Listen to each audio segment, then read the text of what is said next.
ওড়িশার ময়ূরভঞ্জে আজ প্রধানমন্ত্রীর সভা ছিল। সেই সভা চলাকালীন আচমকাই অসুস্থ হয়ে পড়েন একজন সাংবাদিক। এরপর সভামঞ্চ থেকেই সাংবাদিকের চিকিৎসায় নিজের মেডিকেল টিমকে পাঠালেন প্রধানমন্ত্রী। 80 करोड़ लोगों को मुफ्त इलाज अनाज भी दिया है और आने वाले 5 साल ये मुफ्त अनाज मिलता रहेगा। उनको जरा पानी वानी दीजिए, पानी दीजिए। जरा मेरी टीम के डॉक्टर हो तो जरा उनको मदद कीजिए। पहले पानी दो इनको और वहां से उनको बाहर लेने जाने का प्रबंध करो। खुले में लाओ जरा उनको, आराम से, हड़बड़ी मत करो, आराम से।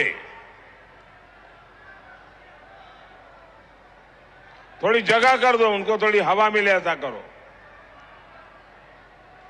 बेटा तुम थक जाओगी, कब से हाथ हिला रही हो।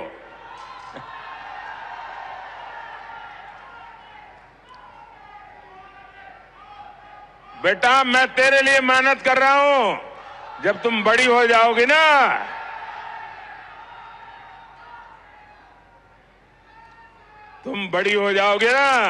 तो विकसित भारत तेरी ताकत होगा।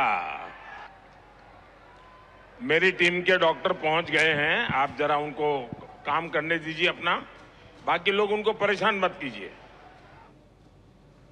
নদী বাঁধ পরিদর্শনে গিয়ে এলাকাবাসীদের ক্ষোভের মুখে পড়েন সেচমন্ত্রী পার্থ ভৌমিক। আপনারা জানেন বিদ্যাধরী নদীর বাঁধ ভেঙে সন্দেশখালীর নাজাটে বহু মানুষ বাড়ি ছাড়া হয়েছেন। সে এলাকা পরিদর্শনে গিয়ে এভাবেই গ্রামবাসীরা পার্থ ভৌমিককে পেয়ে নিজেদের ক্ষোভ উগড়ে দিয়েছেন।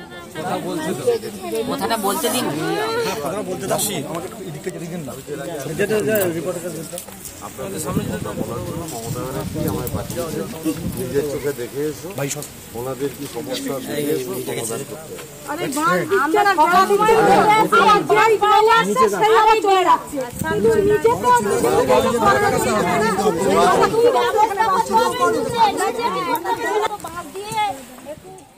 শেষ দফা ভোটের আগে বিস্ফোরক অভিযোগ মমতা বন্দ্যোপাধ্যায়ের।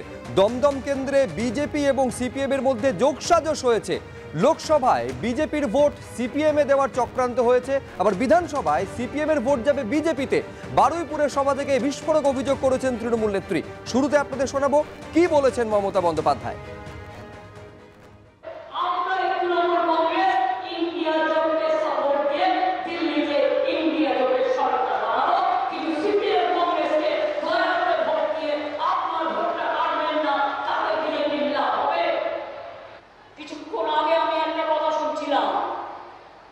কিছু কিছু জায়গায় আন্ডারস্ট্যান্ডিং হয়েছে।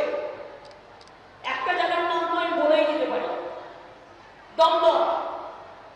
ওখানে ওদের একজন পুজোরীয় সিপিএম এর নেতা দাঁড়িয়েছেন, তার সাথে বিজেপির কথা হয়েছে লোকসভায় ভোটটা সিপিএম বিজেপিকে দেবে, আর বিধানসভায় ভোটটা, একটা বিধানসভা আছে ওখানে চলছে যেটা হচ্ছে বরানগর, সেখানে সিপিএম এর ভোটটা বিজেপিতে আসবে।